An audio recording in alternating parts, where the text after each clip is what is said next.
Your attention please. Please take care of your personal belongings. Each other by a mile. Back then it seemed you were a child.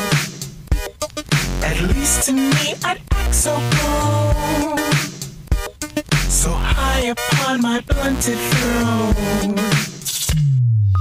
I envied you for your smile, your family tree, it's rank and file.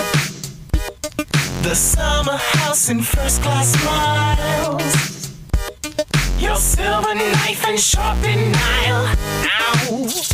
But I must admit my pick of bones, the skulls and skeletons we own, for worse or better, we're in the same society. Our secrets need not fly a leak. Differences aside, let's lose ourselves and chide as one. Now we're all together, all together.